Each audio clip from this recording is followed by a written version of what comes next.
Hi everyone, this is Dr. Chhoda with Ignition Time and welcome to my channel. Thank you so much for being a viewer and a subscriber. I'm going to cover three important things in this video. Number one, I'm going to show you the bizarre dichotomy, the bizarre divergence, if you will, between what's happening in the stock market and what's happening in reality in our country. I'm going to talk to you about the new move made by the US Treasury Secretary Mnuchin that will effectively cut off the legs to some extent of the new US Treasury Secretary Janet Yellen, projected new US Treasury Secretary, and why that could hurt the probability of more stimulus. Yep, there is no doubt that this could hurt the probability of easy and quick stimulus once Janet Yellen becomes a US Treasury Secretary. And in the third part of this video, I'll talk to you about why the Democrats could actually be facing more and more pressure right now about doing a smaller stimulus package. Let's just jump right in. On your screen, you'll see a tweet from Heather Long at the Washington Post, and Heather points out this incredible divergence of reality and what's happening in the stock market. As I'm recording this video, the stock market has closed for the day, but the stock market hit its all-time highs today. The stock market hit 30,000 for the first time ever. The stock market is up 62% since the lows on the 23rd of March, since the pandemic lows of this year. At the same time, and you'll see these images on your screen, thousands of individuals wait in line. It's hard for me to report this. Wait in line to get free food in Houston. Food banks across the United States are warning of a growing need. They need more help. They need more volunteers. They need more food. And over 20 million individuals are on unemployment aid. And what's worse, half of those individuals are going to see their unemployment benefits completely vanish at the end of this year, at the end of December, unless there is any legislation from Congress for further extension of those benefits. We live in an unbelievable day and age where, once again, the stock market, as you can see on your screen, Heather's tweet, the stock market hit its all-time high and more people are lining up for food. This shows you that in this system, the rich have gotten richer, but the poor have essentially been left behind. And in another astonishing piece of news, the US Treasury Secretary Mnuchin has taken the $455 billion that essentially he asked the Federal Reserve to return to him and put it into the general fund. What this means is that it is not going to be possible for the new US Treasury Secretary, presumably Janet Yellen, who's expected to get bipartisan support, to simply take that money and then send it out to the American people unless she has congressional approval, which now means that we're talking about another bill going from the House to the Senate. So what the US Treasury Secretary has done is essentially make things a little bit more challenging for the next US Treasury Secretary and reduce the chances for quick and easy stimulus, because Janet Yellen is definitely going to need congressional approval. Again, on your screen, you'll see this article from Bloomberg. Mnuchin to put $455 billion in funds out of Yellen's easy reach. So the Treasury Secretary basically will have a smaller lending backstop with the Federal Reserve, if you will. And Mnuchin, by the way, has urged Congress to repurpose that money for the economy. But congressional approval is going to be required to repurpose that money for the economy. But by doing what he did, what he has done is made it a little bit harder for Janet Yellen to take that money and perhaps use it for stimulus or send it back to the Federal Reserve, because she is going to need congressional approval to do that. So Mnuchin is going to place this money into the agency's general fund, and this fund can only be tapped with, I quote, authority based on congressionally issued legislation, according to the Treasury's website. So this money includes $429 billion that Mnuchin basically asked the Federal Reserve to return, and basically $26 billion that the Treasury received for direct loans to companies. So both initiatives were created under the CARES Act, but at this moment in time, that money is going to go into the general fund, and Janet Yellen again is going to need congressional approval to be able to tap into that money and do whatever is deemed necessary by the United States Treasury.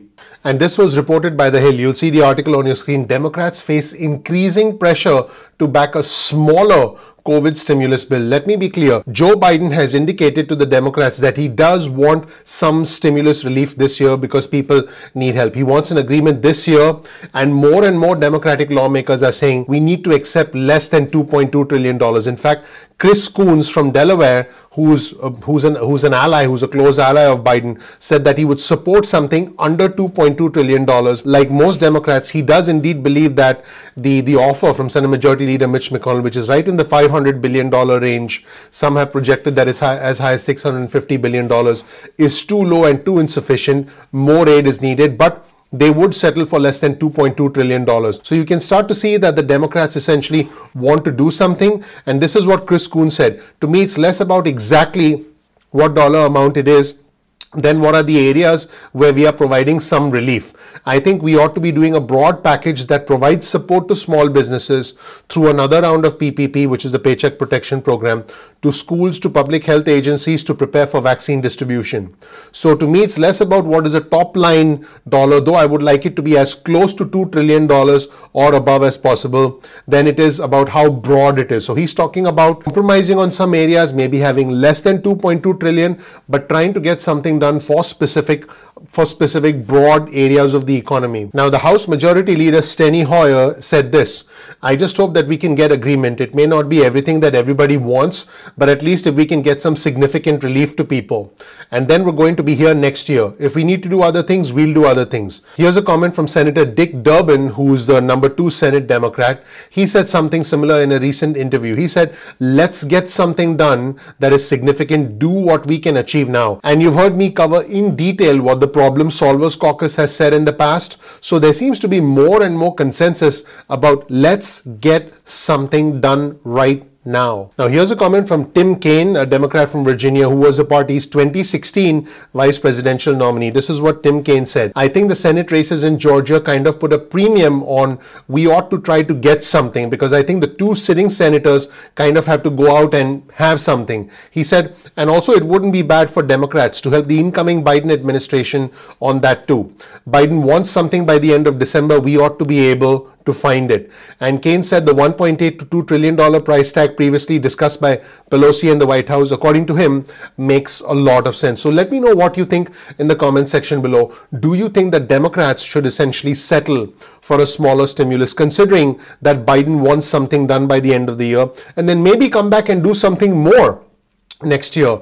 Biden has not indicated that he wants a smaller stimulus, but he has indicated that he does want a stimulus as fast as possible, and he has deferred to House Speaker Pelosi and to the Senate Minority Leader Chuck Schumer. But they have Senate Majority Leader Mitch McConnell, who basically does not want to do a large stimulus. But more and more pressure seems to be building now on the Democrats with the Georgia Senate runoff races that are coming, that are also extremely important. So let me know what you think about all the coverage in this particular video. Let me know what you think about what the Democrats ought to be doing and what US Treasury Secretary Steve Mnuchin did with the $455 billion that was essentially retrieved from the Federal Reserve, and also comments from Heather Long about the dichotomy in the economy. Let me know what you think in the comment section below. As always, you'll find the links to all our resources in the description section below. Thank you so much for watching, everybody. My name is Dr. Nitin Chhoda with Ignition Time. I appreciate you watching. If you learned something from this video, please consider clicking the like button. Please gently ignite that subscribe button, and please enable notifications. That would mean a great deal to me. That tells YouTube that you found this content helpful. We release videos at 2 p.m. East Coast time most days of the week. That's 2 p.m. Get your cell phone out, send a text message with the word ignition or with the word time to 70,000, that's 70000. You'll get added to SMS alerts list moving forward. Now, if you want, you can also get added to our email list. Simply go to ignitiontime.com/alerts. Once you get on our email list, you'll get important breaking news and important alerts about matters that are important to the country, to the economy, and to your money. Now, you can also follow us on Instagram. My Instagram handle is ignition_time. That's ignition_time. And then you'll get exclusive content specifically for our Instagram followers. You can also follow us on Twitter. Our Twitter handle is also ignition_time. That's ignition_time. You'll get breaking news and alerts from us on Twitter. So make sure you follow us on Twitter. Now, sometimes YouTube does not always send out notifications on time. So all you have to do is simply bookmark youtube.com/ignition time. That's youtube.com/ignition time. And then you'll be able to visit the homepage of our channel and check out our videos at any point in time that you want. You're not dependent on the YouTube notifications. Again, if you learned something new from this video, please consider sharing this video with friends and family. You'll find the links to all of our resources in the description section below. So make sure to check out our description section. Please comment below and engage with our community. We have a vibrant, we have a bipartisan, we have an intelligent community, and you'll probably make a lot of friends in our community. So make sure you comment below and engage with our community. Finally, if you learned something new from this video, please consider clicking the like button. Please subscribe. Please enable notifications so you get instant updates from our videos going forward. Thank you so much for watching. I'm looking forward to seeing you in the next episode of Ignition Time. I'll talk to you soon. Bye.